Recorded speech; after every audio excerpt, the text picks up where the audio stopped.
Bonjour à toutes et à tous et bienvenue dans l'émission 100% Paris Turf. On va analyser avec mes collègues la réunion de dimanche sur l'hippodrome d'Auteuil. C'était une réunion assez sympathique, en tout cas pour le jeu, avec comme point d'orgue le prix de Maison Lafitte qui va réunir les meilleurs 4 ans sur les haies. Je vais vous présenter mes deux collègues, Hubert De Bruyne et Mario Putrino. Bonjour messieurs. Salut François, salut à tous. Bonjour chers collègues, bonjour à vous tous. Vous êtes remis du week-end de l'Arc de Triomphe?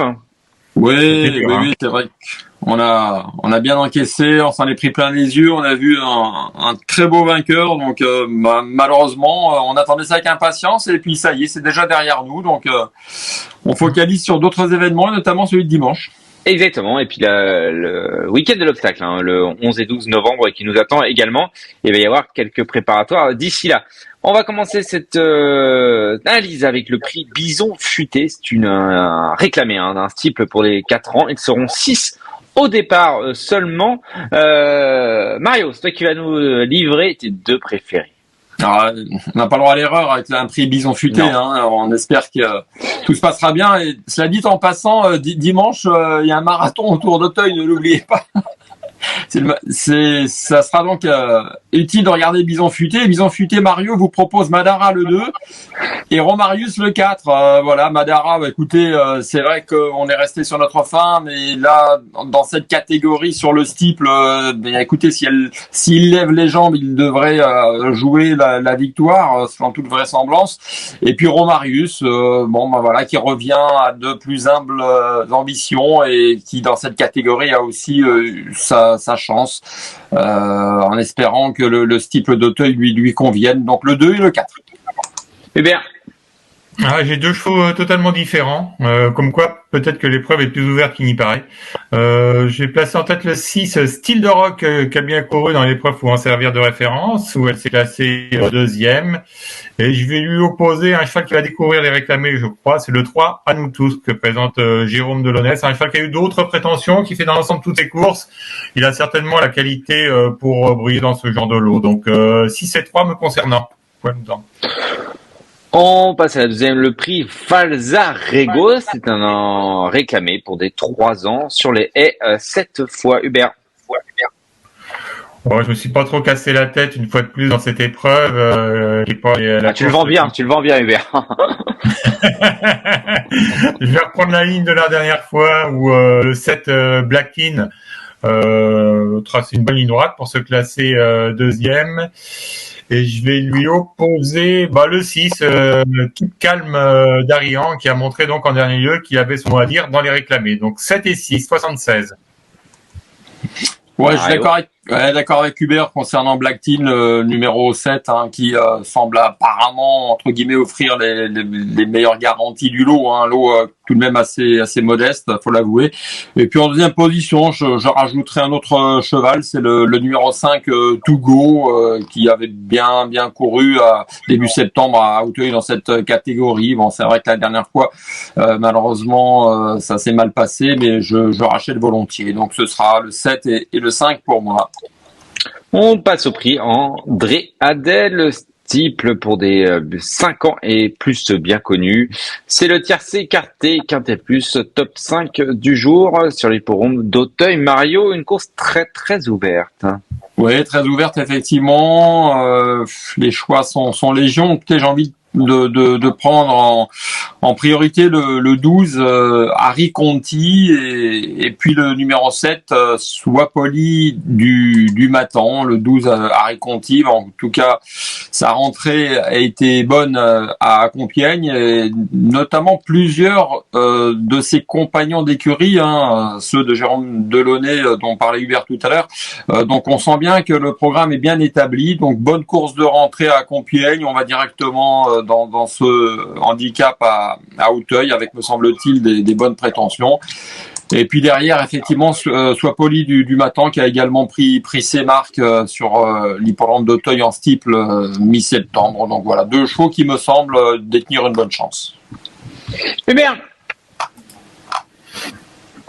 Alors, j'ai deux chevaux un peu différents. J'aime beaucoup le 13 Rimpoche qui, comme l'ensemble des pensionnaires d'Hugo Mériane, revient en belle forme en cette fin d'année. J'ai bien aimé sa course. C'était une course de rentrée, je crois, la dernière fois où il s'est classé troisième. il va se plaire sur ce parcours. Pour moi, c'est une première chance. Je serais pas donné qu'il s'impose. Et je vais lui opposer un cheval qui aurait certainement préféré une distance un peu plus longue et un parcours un peu plus sélectif. C'est là Flanker. Maintenant, sa course de rentrée a été bonne. Je crois que c'était la course référence où Rinpoché se classait troisième. Et ce jour-là, il a fini dans une belle action, comme souvent les pensionnaires d'Arnaud ou Chaillé. Donc, il devrait jouer ici un bon rôle, même si j'aurais préféré, encore une fois, une distance plus longue. On passe à la quatrième, c'est le prix Beau Repère, c'est une épreuve pour inédit, pour inédite même de 3 ans des femelles. Pas simple forcément, Hubert. Est-ce que tu as épluché les origines? Ouais, j'ai des bruits favorables dans cette épreuve concernant l'As Kirsch. Il paraît qu'elle est estimée par son entourage, donc attention, le 401 Kirsch. Et ensuite, le 10 Allswady Magique, qui s'est bien comporté à 2 reprises en plat.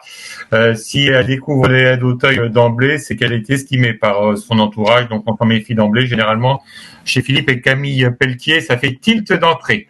Donc le 1 et le 10. Et attends, je fais un jeu. Hubert a des infos. Oui, Cerise sur le gâteau.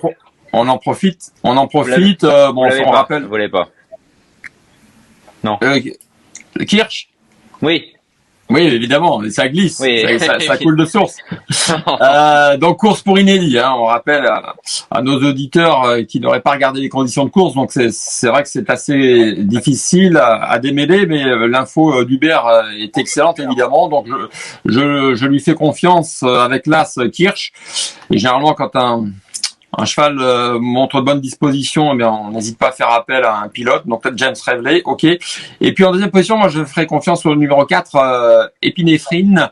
C'est l'entraînement de Davide Satalia qui va donc entraîner cette pouliche parée de la Kazakh Pilarski, père et fils. Alors généralement Davide Satalia aime bien viser assez juste avec des propriétaires et notamment celui-là. Les origines sont bonnes puisque c'est la famille des Févrines, Mille Salsa Blue. Donc je trouve qu'il y a pas mal d'ingrédients pour que ça se passe bien concernant cette pouliche qui a une course en plat dans les jambes cet été sur les pommes de Pompadour. Donc ce sont mes 2 choix, l'As et le 4. On passe à la 5e, c'est le prix Une Maison Lafitte, c'est le temps fort sportif de cette réunion à Auteuil. Le Losange Bleu n'avait trouvé que Gala Marceau sur sa route. L'Irlandais dans le prix Alain Dubreuil au printemps. Là, il entame son second semestre. Comme Mario, tu lui fais confiance? Oui, je crois que c'est difficile d'aller contre. En tout cas, je l'ai retenu en première position en base de jeu. Intrinsèquement parlant, évidemment, c'est le sauteur de classe du lot que l'on va suivre attentivement. Donc, on est d'accord. On va pas s'étaler. Et puis la deuxième place pour Japon. 2 courses pour autant de victoires, donc ça s'annonce assez bien pour ce cheval entraîné par François Nicole, qui le fait avec à chaque fois à 2 reprises une certaine classe. Donc voilà, on l'a vendu en partie à Monsieur Jatière. Donc on attend avec impatience son comportement, notamment face à un cheval de la trempe de Losange Bleu, donc As et 7. Hubert? J'ai les mêmes, mais dans l'ordre inverse. Pourquoi? Parce que Japon est en condition avancée. C'est un cheval qui a une grosse marge de pression. Losange Bleu, c'est vrai que en théorie c'est le cheval à battre. Maintenant, il va faire une rentrée tout en portant 68 kilos. Cette épreuve, c'est une belle course, mais c'est pas vraiment un objectif. Il en aura d'autres dans l'arrière-saison. Donc Japon, il peut en profiter, d'autant qu'il reçoit 6 livres de son adversaire, il peut en profiter pour lui damer le pion. En tout cas, on en saura plus sur la valeur de Japon à l'issue de cette course. Donc c'est clair. On passe à la 6e, le prix Claude Lorrain, Joseph Audon. C'est un handicap, c'est une listed en formule handicap. Je vais y arriver. Hubert, t'es le préféré? Ouais, j'aime bien dans cette épreuve, dans la 6e course, le 2 à nous de Loie. C'était très bien le jour de sa rentrée. C'était 3e. Il a refait du terrain dans la phase finale. Il devrait plus tarder à passer le poteau en tête. Et puis, je vais lui opposer le 9, Indian de Gascogne, qui a bien couru dans la course référence, où elle s'est classée 4e. C'est une pouliche qui fait toutes ses courses, une jument qui fait toutes ses courses, elle est régulière. Elle va peut-être pas gagner, mais elle devrait être sur le podium une fois de plus. Mario? Ouais, c'est ouvert, c'est vraiment ouvert. Très ouvert, Mario, attention. C'est ouvert, On sait plus où mettre les pieds. Écoutez, moi, je vais faire confiance au numéro 6, Locas, qui effectue sa rentrée, mais bon, qui justement aura repris un petit peu de fraîcheur après un printemps assez chargé. Donc Locas, un cheval qui est vraiment dans sa catégorie, qui est à suivre continuellement. Et c'est vrai que je suis d'accord avec Hubert concernant le numéro 9, Indian de Gascogne. C'est apparemment un cheval qui a encore une marge, qui se retrouve ici avec un petit poids dans ce handicap. Alors certes, l'opposition est relevée, mais ça reste tout de même une opportunité pour cette pouliche dugomérienne. Donc je tente le coup. Donc en résumé, ça nous fait le 6 et le 9, le couplet de l'amour.